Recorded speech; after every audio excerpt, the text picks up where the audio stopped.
Sir, ನನ್ನ ಹೆಸರು ಅಸ್ಗರ್ ಪಾಷಾ ಅಂತ. ನಾನು ಕಾಂಗ್ರೆಸ್ ಕಾರ್ಯಕರ್ತನಾಗಿದ್ದೀನಿ.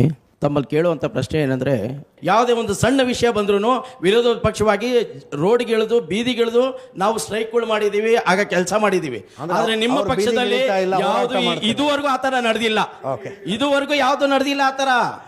ಏನು ಮಾತಾಡಿದ್ರೆ ಏನು ಕೇವಲ ಒಂದು ಜಾತಿ ವಿಷಯ, ಒಂದು ದೇವರ ವಿಷಯ, ಒಂದು ಮುಸ್ಲಿಂ ವಿಷಯ, ಇದು ಬಿಟ್ಟರೆ ಬೇರೆ ಯಾವುದು ಟಾಪಿಕ್ ಮೇಲೆ ಮಾತಾಡಲ್ಲ. ಯಾಕೆ ಆ ಥರ? ವಿರೋಧ ಪಕ್ಷ ಬೀದಿಗೆ ಇಳಿತಿಲ್ಲ ಅಂತ ಕಾಂಗ್ರೆಸ್ನವರಿಗೆ ಬೇಜಾರಾಗಿದೆ. ಬೀದಿಗೆ ಇಳಿತಾ ಇಲ್ಲ ಅಂತ ಹೇಳಿದ್ರೆ ಅಂದರೆ ಕಾಂಗ್ರೆಸ್ ಅವರು ದಿನನಿತ್ಯ ಬೀದಿಗೆ ಬಿದ್ದಿದ್ದಾರೆ ಅಂತ ಅರ್ಥ, ಜಗಳ ಆಡ್ಕೊಂಡು.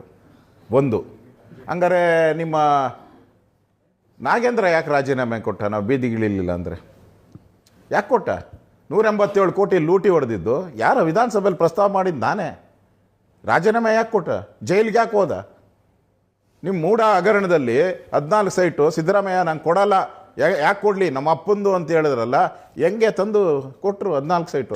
ನಮ್ಮ ಹೋರಾಟ ಎಲ್ಲಾಯ್ತು? ಕ್ಲಿಯರ್ ಆಯ್ತು.